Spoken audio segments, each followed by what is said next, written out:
చెప్పండి సార్, మీ పేరేంటి? కృష్ణమూర్తి. ఓకే, మీరు కూడా స్థానికంగా ఇక్కడే ఉంటారా? అవును.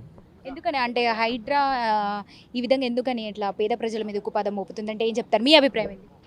ఏం చెప్తామంటే ఏం చెప్పాలమ్మా, దానికి అర్థమే లేదు కదా. ఆయన చేసే పనులకు, చేసిన చాటలకు, చెప్పిన మాటలకు దానికి అర్థమే లేదు. చెప్తాడు ఒకటి, చేసేది ఒకటి. ఫస్ట్ చెప్పాడు గుడి అవతలనే మేము చేసుకుని మీ దగ్గర మీ జోలికే రామని చెప్పాడు. మళ్ళీ నైట్ వచ్చి మొత్తం తోడేశాడు. 2 గంటలకు 3 గంటలకు చేసే పనులు రాత్రి మిడ్ నైట్ డెబ్రిస్ అని చెప్పి మహిళలు ఉంటారు, అది కరెక్ట్ కాదు. డెబ్రిస్ ఉందని చెప్పి డెబ్రిస్ తీస్తున్నామని చెప్పి కోర్టులో వాళ్ళు ఒక నోటీస్ తెచ్చుకోరు. డెబ్రిస్ తీస్తున్నామని డెబ్రిస్ అని తీస్తలేరు మేడం, తవ్వేస్తారు మొత్తం. కోర్టుకు ఏం చెప్తున్నారు, కళ్ళు కప్పుతారు కోర్టుది. డెబ్రిసే తీస్తున్నాం మేమని ప్రతిసారి అదే చెప్తారు. ఆర్డర్ ఏంటి, సిల్ట్ తీయమని కోర్టు ఇచ్చింది. చెరువులో ఉన్న సిల్ట్ తీస్తాము అనుకున్నారు. What is silt? చెరువులో ఆగిపోయింది మట్టి తీయడానికి. సిల్ట్ తీయడం అంటే సిల్ట్ తీసుకోమని చెప్పాం. We never objected. చెరువు సిల్ట్ తీస్తామని చెప్పి ఇవన్నీ తీసుకుంటూ వెళ్ళిపోయారు. దానికి ఇల్లు కూలగొట్టడానికి కూడా సంబంధం లేదు, అయినప్పటికీ కూడా చేయడం అనేది వచ్చేసారు వాళ్ళు. అటు లేను గుడికి అటువైపు చెరువు మొత్తం వచ్చేసారు, ఉన్న ఇరగొట్టేశారు. మీకు ఇప్పుడు చూడొచ్చు, ఫౌండేషన్స్ కనపడుతున్నాయి చూసారా? ఫౌండేషన్ కనపడుతున్నాయి మీకు, చూడండి. ఇల్లు ఫౌండేషన్స్ ఇప్పుడు కనపడుతున్నాయి. ఎస్, పిల్లలు కనపడుతున్నాయా ఫౌండేషన్వి? క్లియర్గా ఉన్నాయి కదా. ఇంకా ప్రూఫ్ కావాలి. ఇక పని చేస్తున్నారు వాళ్ళు. అక్కడ పెద్ద వెహికల్ చూడండి, అక్కడ జేసీబీ తిరుగుతుంది, ఇంకా మట్టేస్తున్నాడు. చూసుకోండి మీరు అవన్నీ ఇంత క్లియర్గా. చూడండి బ్రదర్, జేసీబీ చేస్తుంది చూడండి. జేసీబీ పని చేస్తుంది, జేసీబీ కూడా కనిపిస్తున్నటువంటి పరిస్థితి. కోర్టు మాట ఏమింటున్నట్టు చెప్పండి. కోర్టు క్లియర్గా చెప్పింది జడ్జ్మెంట్ ఇచ్చేవరకు ఆగండి అని, అయినా వినట్లేదు. కోర్టు పని చేయదని చెప్పి క్లియర్గా చెప్పింది, వినట్లేదు. It's very clear, you can see. Court దిక్కన చేయట్లేదా? హైడ్రా కమిషనర్ రంగనాథ్ సస్పెండ్ అవ్వాలని పిటిషన్ ఇచ్చారా? సస్పెండ్ అవ్వాలని పిటిషన్ మేము ఎందుకు ఇస్తాం మేడం? మేమందరం కలిసి waiting for the court order వాళ్ళకి ఫేరుతో వాళ్ళు తీసేసుకుని ఇచ్చేస్తాం. మేము ల్యాండ్స్ మాకు ఫేరుతో మేము తీసుకుంటాము. We're fighting with the system, not with the person. మేమంటుంది ఏంటి క్లియర్గా, దౌర్జన్యంగా పనిచేయకండి, దౌర్జన్యంగా ఆగండి, కోర్టు ఆర్డర్ వచ్చాక ఆగండి. వినట్లేదు, కోర్టు ఆర్డర్ పట్టించుకోవట్లేదు. ఇంకేం చెప్తాం? జడ్జ్కి నోటీస్ పెట్టాము, జడ్జ్కి ముందు చూపించాము, జడ్జ్కి మొత్తం చూపించాము. అది ఇలా చేస్తున్నాను. జడ్జి విన్నారు, వాళ్ళ అడ్వకేట్ని పిలిచారు, చెప్పారు. ఆయన కూడా వినట్లేదు. వాళ్ళ అడ్వకేట్ చెప్పారు ఏం బాబు చేస్తున్నారని. ఆయన చెప్పినప్పుడు మేము ఏం చేయట్లేదు అంటున్నారు. మేము ఏం పని చేయట్లేదు అన్నారు. ఇవి పని చేయట్లేదా? కోర్టులో ఇంత అబద్ధం ఆడుతున్నారంటే క్లియర్గా మేము ఏం పని చేయట్లేదు అంటున్నారు. ఎప్పుడు అడిగినా సార్ మేము ఏం పని చేయట్లేదు సార్, కోర్టులో మేము పనే చేయట్లేదు అంటున్నారు. ఇది పని చేయదు. అక్కడ కోర్టులో ఒకటి చెప్తారు మేడం, ఇక్కడ వచ్చిన తర్వాత దీనికి సంబంధించినటువంటి వీడియోస్ కాకపోతే అంటే ప్రూఫ్స్, ఆధారాలు కోర్టులో సబ్మిట్ చేసాం అన్ని day to day madam. Last 2 years నుంచి మేము కోర్టులో కేసెస్ 1 year, ఆల్మోస్ట్ 1 year నుంచి ఎవ్రీ డే పెట్టాం. ఎవ్రీ డే రికార్డ్ ఉంది కోర్టులో. మేము మాకు లాస్ట్ 6 months తోయినప్పుడు రికార్డ్ కూడా పెట్టాం. ఎవ్రీ డే రికార్డ్ ఉంది. మేము అది ఉంది, మేము కోర్టు సబ్మిట్ చేసాం. మీకు ఇంకోటి మేడం, ఇక్కడ ఏం జరుగుతుందంటే బెదిరింపులు జరుగుతున్నాయి. మెయిన్గా చెప్పాలంటే బెదిరింపులు చెప్తున్నాయి. మీరు కోర్టుకు వెళ్ళండి అని చెప్తారు. మేము కోర్టుకు వెళ్తున్నాం. ఈడేమైనా పని చేస్తున్నారు అనుకో, మేము ఓ 10 మంది వచ్చినాం అనుకో, ఓ పోలీసు వాళ్ళని తెస్తారు. లేకపోతే ఇక్కడ ఒక ఆయన బాలగోపాల్ అంటే ఆయన ఒక ఇన్స్పెక్టర్ అంట, మళ్ళీ ఇంకోటి ఆయన పేరు రాజశేఖర్ గారు ఒకటి, మళ్ళీ ఇంకొక ఆయన ఎవరు యూనుస్ గారు ఒకటి. వాళ్ళు ఏంటంటే బెదిరింపులు చేస్తారు. మిమ్మల్ని మీరు ఇట్లా చేసిరనుకో మిమ్మల్ని ఎన్కౌంటర్ చేస్తాం, మిమ్మల్ని కొడతాం, కేసులు పెడితే బయటికి రారు. హైడ్రా సంబంధించిన వాళ్ళు మేడం, వాళ్ళు కట్టెలు పట్టుకొని కొట్టినవి కూడా ఫోటోలు ఇచ్చిన మేడం. ఎవరు బయట పెట్టలేరు ఇంతవరకు. కట్టెలు పెట్టుకొని కొట్టినవి మా కోర్టులో కూడా మేము మా లాయర్ దగ్గర సబ్మిట్ చేసినాం. ఉన్నాయి, ఇప్పుడు కూడా నా దగ్గర ఫోటోలు ఉన్నాయి. కట్టెలు పట్టుకొని మమ్మల్ని కొట్టడానికి కూడా వచ్చినాయి, ఉన్నాయి. ఇదే యూనుస్ గారు. రేవంత్ రెడ్డి ప్రభుత్వం దీనికి అన్నిటికీ కూడా కారణం అవుతూ సపోర్ట్ చేస్తున్నారు. సపోర్ట్ మేడం, ఏం చెప్తున్నాం, మమ్మల్ని ఇబ్బందులు పెట్టడానికి రేవంత్ రెడ్డి ప్రభుత్వం వచ్చింది. పేదలు మాత్రమే, వేరే వాళ్ళని ఎవరిని ఇబ్బంది పెడతలేదు. రేవంత్ రెడ్డి ప్రభుత్వం ఉన్న వాళ్ళకే రేవంత్ రెడ్డి ప్రభుత్వం, మాలాంటి వాళ్ళకి లేదు. ఆయన చెప్పిండు కదా, రక్తం పోసి పంట పండించుకోండి, అట్లనే మమ్మల్ని కూడా రక్తాలు పరసుకొని కింద వండుకొని చచ్చిపోరు అని చెప్పి మమ్మల్ని చెప్పిండు. మేము కోర్టుకు వెళ్ళాలి. కోర్టుకు వెళ్ళే లోపల ఇక్కడ ఏం చేస్తున్నారు, దౌర్జన్యం చేస్తారు. పోలీసు వాళ్ళని తెస్తారు, లోపలికి చేపెడతారు, లేకపోతే మమ్మల్ని ఇక్కడ బెదిరింపులు చేస్తారు. ఇప్పుడు పిల్లల వాళ్ళం కొడతారేమో, కేసులు పెడతారేమో, లోపల పోతే మళ్ళీ ఇప్పుడు వస్తామేమో అని భయంతోనే కదా మేడం మేము బతుకులేదు. అవునగా ఉన్నోళ్ళకైతే అది అంతా భయం ఉండదు, మాలాంటి వాళ్ళకి భయంతోనే కదా. అందుకే మేము బయటనే ఉంటున్నాం. ఆ లోపల వచ్చి తోవేసుకొని ఇది చేసారు. అదే ప్రభుత్వం కరెక్ట్ ఉంటే, రంగనాథ్ గారు కరెక్ట్ అయిన వ్యక్తి అయితే ఓఎస్సీ కాలేజ్ ఇప్పటివరకు చేయలేరు. మన తిరుపతి రెడ్డి సారి ఇల్లు ఇంతవరకు కూలగొట్టలేరు. వేరే దగ్గర కబ్జాలు జరుగుతున్నాయి, వాళ్ళకు కూడా తెలుసు. అవెందుకు ఆపుతలేరు? ఇక్కడనే శ్రావణి హాస్పిటల్ ఎదురుగానే కబ్జా జరుగుతుంది. చిన్న పిల్లగాడు ఏం చెప్తారు, తిరుపతి రెడ్డి కబ్జా చేసిండని. మరి అదెందుకు చెప్తలేరు మేడం? రంగనాథ్ సార్కి అవి కనిపించలే, ప్రభుత్వ స్థలం కదా, ఆయన ప్రభుత్వం అంటే ఆయన మనిషి కదా. ఏం చేస్తారు మేడం? అంటే మమ్మల్ని చంపినా కానీ ఎవడు అడిగేటోళ్ళు లేడు, అంతే కదా మేడం.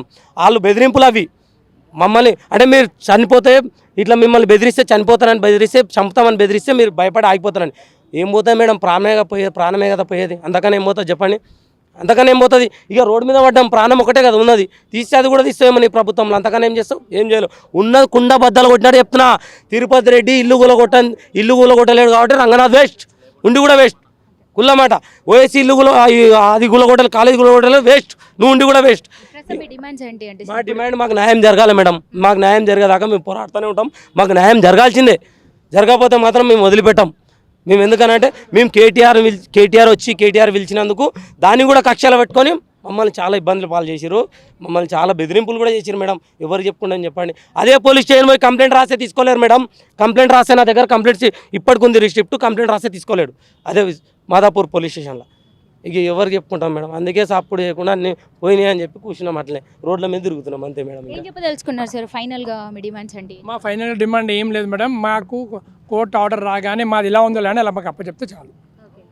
మేము కోర్టు ఆర్డర్ మేము అందరం అనుకుంటున్నాం, మాకు న్యాయం జరుగుతుంది అనుకుంటున్నాం. మా ప్రకారం అయితే కోర్టు మా ల్యాండ్ మాకు అప్పచెప్తుంది. ఈ నమ్మకం గట్టిగా ఉంది. కష్టపడిన ల్యాండ్, కష్టపడి కొనుక్కున్న ల్యాండ్, ఇవేం దోచుకున్న ల్యాండ్ కాదు, కబ్జా పెట్టిన ల్యాండ్ కాదు.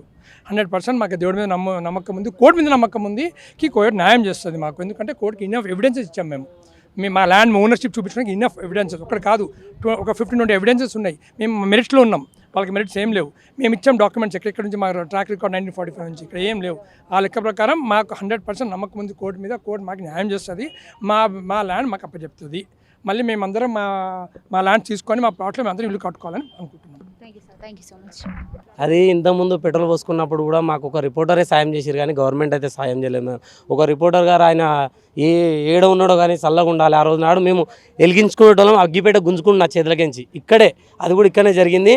నేను, మా మిస్సెస్, మా తమ్ముడు, మా వద్ద అందరం పెట్రోల్ పోసుకున్నప్పుడు ఆయన రిపోర్టర్ వచ్చి అగ్గిపేట లాక్కొని నా దగ్గరికి లాక్కొని ఆ రోజు నాడు కాపాడింది ఆ రిపోర్టరే. కానీ గవర్నమెంట్ అయితే చావని అనుకుంది, కానీ రిపోర్టర్ అయితే బతికిచ్చిండు మేడం. ఎందుకంటే ఆయన బతికిచ్చిండు కాబట్టి ఈరోజు ఉన్నా, ఇంకా కూడా ప్రాణాలతో ఉన్నా. నా పిల్లలకు సరే కష్టం చేస్తున్నా, ఏదో చేస్తున్నా, నా పిల్లలకి అయితే పెడుతున్నా. ఆయన ఏడున్నా చల్లగా ఉండాలి, మంచిగా ఉండాలి. ఆవేశంలో మేము సరే మేడం నా ఇల్లు పోతుందని ఆవేశంలో సూసైడ్ అటెంప్ట్ చేసిన. కానీ ఒక మనిషి అయితే ప్రతి ఒక్కరు కూడా తప్పుడు నిర్ణయాలు తీసుకుంటారండి. నిజంగా అది జరిగింది మేడం, జరిగింది. కానీ ఆయన అయితే నన్ను ఏదో ఏ దేవుడు పంపించినా కానీ నన్ను అయితే కాపాడింది అయితే ఆయన మేడం, ఎవరైతే కాపాడలేదు. సో మీరు ఇక్కడ ఒక్కసారి చూడొచ్చు, మనకు సున్నం చెరువు దగ్గర ఏదైతే మనం ఆ విజువల్ చూపించండి. సో చూస్తున్నాం కదా, హైడ్రా కమిషనర్ రంగనాథ్ ఏ విధంగా ఉక్కుపాదం మోపుతున్నారు, ముఖ్యంగా పేద ప్రజల మీద. ఇక్కడ ఉన్నటువంటి స్థానికంగా ఉన్నటువంటి పేద ప్రజలు కూడా చాలా వరకు ఎంత మొర పెట్టుకుంటున్నారంటే, వాళ్ళు హైకోర్టు నుంచి కూడా ఆర్డర్స్ తెచ్చుకున్నారు. ఏదైతే ఇక్కడ స్థానికంగా మేము నివసిస్తున్నాం, మీరు అక్కడ చూడొచ్చు. అయితే పిల్లర్లు మనము వాళ్ళ ఇల్లు ఏదైతే కూలగొట్టిరో ఆ పిల్లర్లు కూడా మనకు కనిపిస్తున్నాయి. ఆ బేస్ అనేది మనకు కనిపిస్తుంది, బేస్మెంట్.